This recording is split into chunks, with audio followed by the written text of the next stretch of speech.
Hi there, traders. This is Brad Gilbert with the FX Market Insight for Tuesday, the 7th of May. All right, as we come into the start of the Asian session, there hasn't been a lot of change with the general setting of the market. Now, we did have obviously the initial Monday open gaps. This leaves us now with the major pairs really discombobulating. They're all over the place. Now, there's no sort of real affirmation or confirmation of what Trump is actually trying to throw at China. So at the moment, the Aussie and the Kiwi, they do have that sort of underlying, looks like need to want to go lower, but they're just not going at the moment. And traders do not trust Trump as far as they can kick him. So no one's really launching into the positions yet. We have to wait and see what's going on. So the outstanding core market drivers, you've got the China-US, obviously, relations and Brexit in the background. But the media is running very hard and firm with the Trump story. Now, if you look at the overall news here that comes through on Reuters, this is the main sort of general news. This is the central bank news, the nation regional news. Everything is around Trump, right? The media loves it. They love it when Trump gives them something to promote, sell, so people watch their news, their products, they can sell advertising. That's what it's all about. All right, so when you come back to looking at the overall opportunities here, you've got to have a look very closely and factor in the Trump now. Okay, we do have some key events coming out today.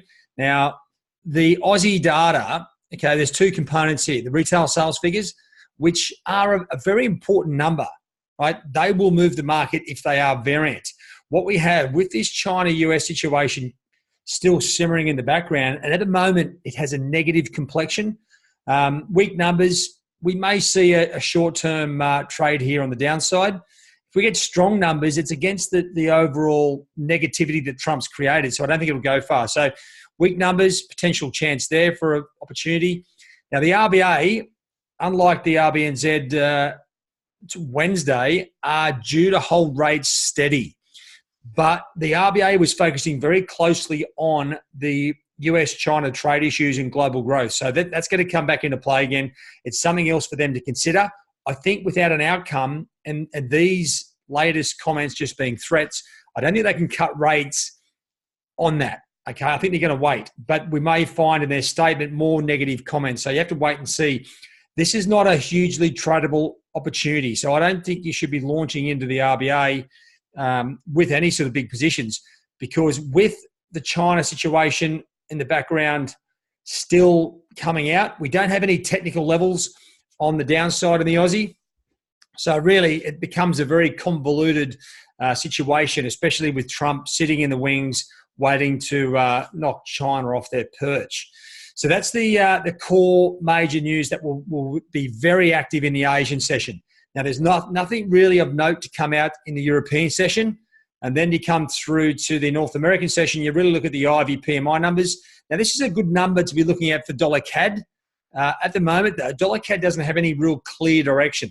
So once again, if anything, you may have a short-term momentum trade on the back of the data.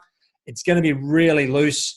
To me, I'm still waiting for the pairs to give me some sort of direction up here. I want direction, technical direction on these things, clear with actual trend lines. And at the moment, we don't really have that, so it's a little bit tough. Now, if I just give you a bit of a whisk over or a whip through my charts, okay, this is I'll just move that too far. Let me just move that back across. What we've got a situation is we've got with the major pairs, that, as I said, they do have direction. Aussie and Kiwi still going lower, but this price action is very convoluted. There will be pressure on the downside with the central banks because they have been sort of erring on the side of caution. Euro sideways. Well, I could say sterling sideways, but it's in a pretty massive range. Same for dollar CAD. And until we get more out of Trump, I think you'll find that dollar yen will trade sideways as well. So your two key pairs for me over the next 24 hours, especially with the RBNZ tomorrow, Aussie and Kiwi, front and center. They're the pairs to concentrate on. They're the pairs with a fundamental bias to the downside. So getting short those pairs on more negative Trump news or any sort of data, retail sales being one of them, or the central bank news, If we get some negativity there, then we've got some good trading opportunities, at least in the short-term daily sort of trade range. All right, guys, that's it from me. We'll see you in the 247 trade zone. Cheerio.